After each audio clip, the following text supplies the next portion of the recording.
Welcome to this explainer. Today, we're diving deep into the spiritual depths of ancient Ethiopian scriptures. We are going to strip away those westernized theological filters to reveal the raw truth and uncompromised data integrity found in the ancient roots of the text.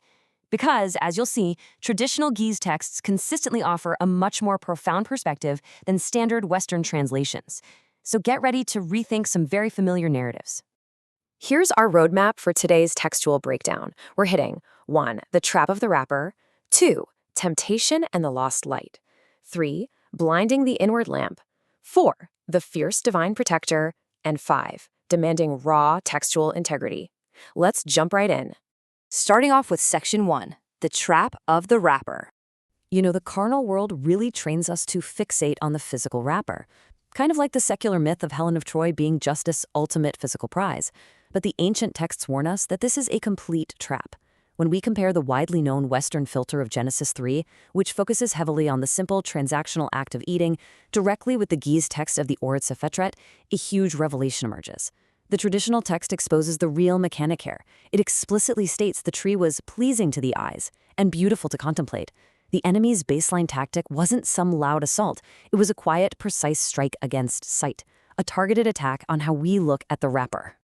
That brings us to Section 2, Temptation and the Lost Light. To really grasp the deeper mechanics of this deception, we have to look at the exact timeline, and this brilliantly illustrates the raw data integrity of ancient texts, like Meshafe Kufale, the Book of Jubilees. We aren't just handed a vague fairy tale, we're given the exact structural timeline of the fall.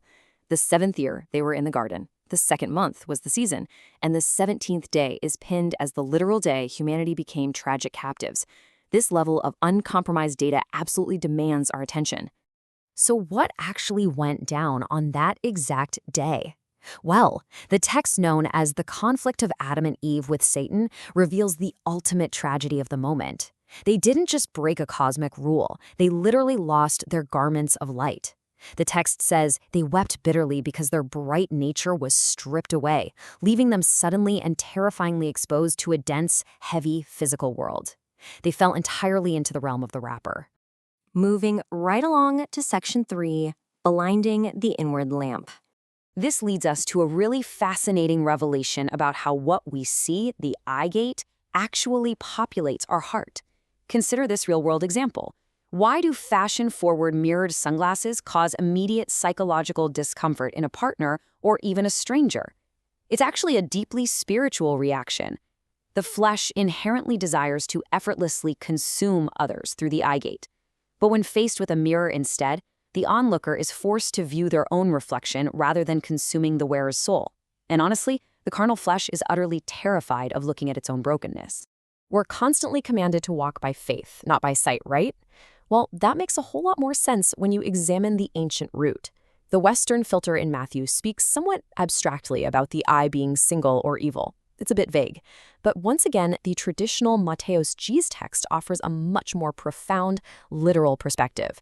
It defines the eye as the literal lamp that dictates whether your entire body is filled with immense light or absolute darkness. The ancient word for this is machtot, the inner lamp. And the crucial takeaway here is that this machtot has got to be guarded fiercely. If your inner lamp is luminous and sound, your whole being operates in light. But if you let that eye gate allow envy or darkness in, the ancient text warns us that the darkness inside becomes immense. And here's the wild part. This wasn't some historical accident. Meshafe Hanak, the Book of Enoch, completely exposes the root of this illusion. It tells us that the fallen angel Azazel didn't just teach humans cosmetics and mirrors for the sake of simple vanity. No, this was an introduction of deliberate spiritual technology. It was a calculated design to fixate human attention entirely on the surface wrapper, and by doing so, completely blind our inward lamp. Let's shift gears now to Section 4. The fierce divine protector. Once you realize the world is completely obsessed with the wrapper, you start to spot the systemic rejection that comes with it. Carnal systems judge women from the top of their heads to the soles of their feet. If a woman's face or body doesn't align with whatever the constantly shifting cultural standard is, she faces systematic rejection. But check out 1 Samuel. The Western filter says man looks on the outward appearance. The Kyoto Maui Samuel Ge'ez text, however, hits way closer to home. It states explicitly, man looks at the face, the fit, but God looks at the heart. For the daughters of the diaspora, anchored in this ancestral scriptural foundation, a man's rejection based on the face carries zero weight. Why? Because the Creator himself steps into the gap. What's absolutely incredible here is how the Creator transforms from a distant magistrate into something so much more active and personal. In Psalm 68 of the King James, God is described almost formally as a judge of the widows. But in the ancient Ethiopian and Septuagint texts, specifically Mezmor 67, God is given this incredibly profound dynamic title, Mophethion. See, as the Mophethion, the Creator isn't just sitting behind a desk like some distant judge. A Mophethion is a fierce protector, a liberator, an advocate. He steps directly in front of the blow to shield the vulnerable. This completely shatters the illusion of the rapper. God isn't scrutinizing your surface. He is vigorously defending your heart. Finally, we arrive at Section 5, demanding raw textual integrity. Because words carry such massive spiritual weight, like we just saw with Methot and Mophethion, we absolutely have to maintain data integrity. We have to hold the text to the highest possible standard, even when it means correcting our own assumptions about the ancient narrative. For example, a rigorous word-for-word review of Jubilees chapter 12 corrects a huge historical assumption.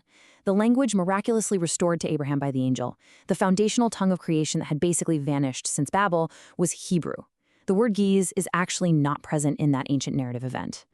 By stripping away the interpretive error of blending the history of the translation language into the actual text, the uncompromised miracle becomes so clear.